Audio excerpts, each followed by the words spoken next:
Lumayan saya. Bismillahirrahmanirrahim.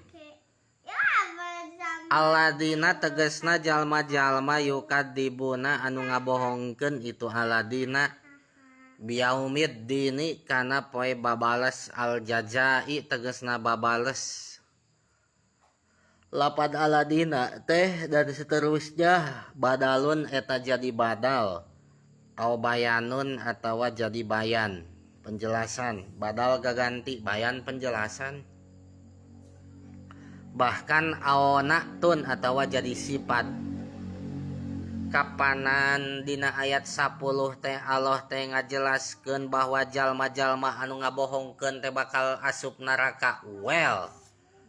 Bakal cilaka jalma nu ngabohongkeun teh. Cik jalma nu ngabohongkeun nu mana nu bakal cilaka teh? Depaja.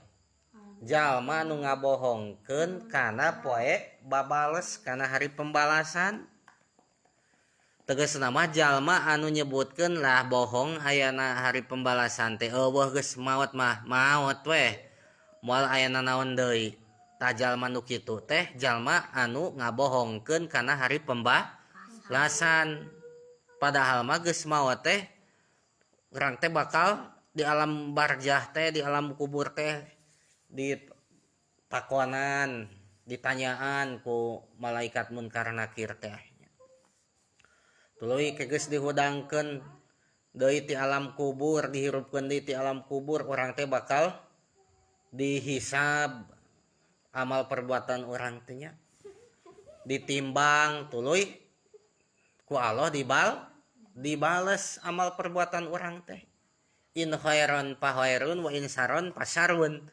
Lamun amal hade urang keur di dunia ku Allah bakal dibales ku kahadean. Wa in saron fa sarun, lamun amal goreng di dunia maka ku Allah bakal dibales ku kagorengan deui.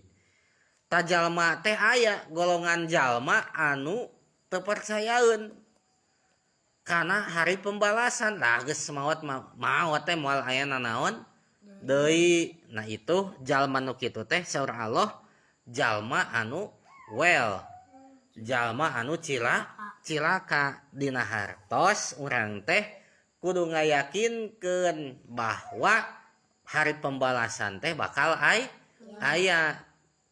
Tos maot urang teh engke teh di alam kubur ditakonan ku dua malaikat, tuluy dihirupkeun deui, tuluy dihisab, dinaon deui, ditimbang amal perbuatan urang teh, dihisab, ditimbang amal perbuatan urang, tuluy dibales ku Allah amal perbuatan urang.